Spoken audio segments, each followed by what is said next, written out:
So I've been taking the Doodle Warriors Portrait System course for 2 months now, and I've just about finished lesson 1. And I think I had a pretty big improvement in my drawing so far. So in this video, I'll be covering what is learned in lesson 1 and what I've personally learned so far. Before I actually start covering lesson 1, I want to first start off by covering how this course is structured. Now, the Doodle Warriors Portrait System course is based on teaching how to draw portraits in a constructed manner. So each lesson is building on the lessons learned in the previous lesson. Now, lesson 1 primarily focuses on the fundamentals of drawing portraits and drawing in general.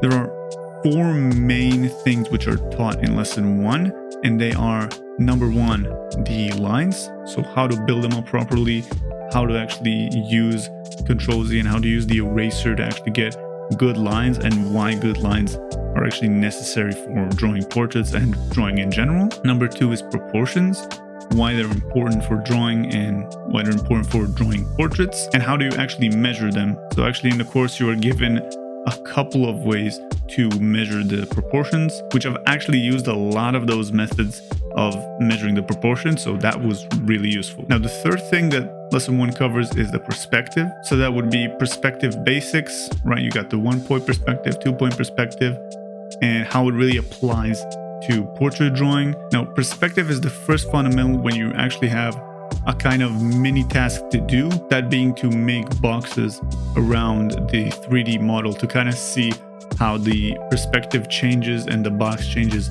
as the head rotates around from us. After you've completed all these fundamentals and completed that mini task, it was time to move up to the 4th thing that was taught in the lesson 1, which is the laying method. This is the main exercise of lesson 1, and that's when you really start to actually drawing the heads, or at least a very basic construction of the head, which is a sort of combination between the Loomis method and Angel's own 3D model that he's developed specifically for this course throughout his experience teaching students. Now that we've done with what is learned in lesson 1, it's time to move up to what I actually learned in lesson 1 and what I've actually done. So probably the most important thing that I've done and what I've actually learned in lesson 1 is that watching the videos and actually applying the things that you've watched in those videos is a completely different thing. I mean, especially in terms of lines,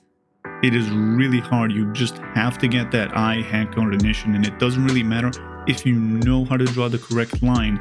You actually still need to, well, draw the correct line, you know? And that only comes through practice. Which brings me on to the next thing I've learned, which is the lines, which are really hard to build up and get really clean lines, especially if they're intersecting with another line, like the arch of the jaw and the second mouth circle. Then you have to kind of build up one line, erase it, and you know, the intersection just gets a little more black than what you need. But more than that, it taught me how to sculpt lines with the sculpting eraser and the fading eraser, and how to actually use Control-Z to just get good lines going. And the main thing that you need to focus on is really practice for lines. I feel like the more you do lines, the better your lines become slowly but surely, and you start to kind of develop habits of just using the sculpting eraser more, using Control-Z more to get better lines, using the fading eraser more to fade the previous line, and then just draw another line on top of it. Slowly but surely, you kind of start to understand what size of the brush you need to have, how much of the sculpting eraser and the fading eraser you need to use, how much times you're going to press Control-Z. Sometimes it's 100 times, sometimes it's only 2. It really depends on the line that you're going to do, and it really depends if the line is straight or if it's curved. So you're going to need to use different kind of tactics in order to build out those lines. Now, the next thing I learned is proportions. You want to get obsessed with measuring them, otherwise your drawings are going to look flat and really weird, right? So there's many different options of actually measuring proportions that were covered in the course, such as using your stylus, using guidelines, or just using your eyes to spot inconsistencies, which comes with just training and practice. Without measuring them, as I've said, your drawing would look weird and, well, unproportionate. The same thing goes for perspective. I mean, if you have bad perspective, your drawings are going to look flat and they're going to look weird.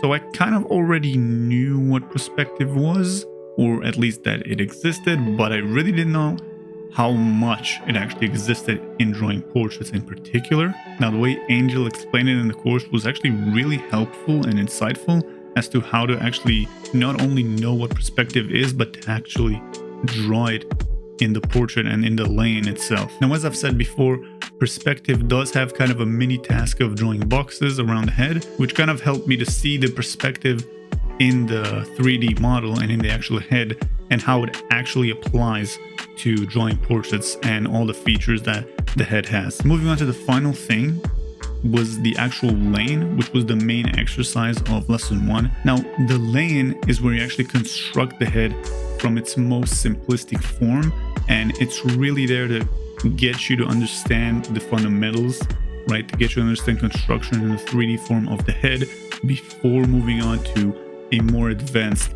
lesson 2, which I'm currently on, which most of the stuff covered in there are based on lesson 1.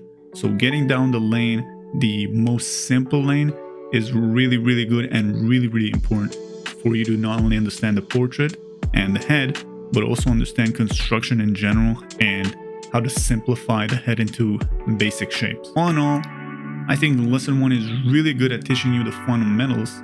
However, I have to be honest with you, the lane kind of gets repetitive and boring after a while, and especially now that I'm starting lesson 2, I'm really starting to have a lot of fun.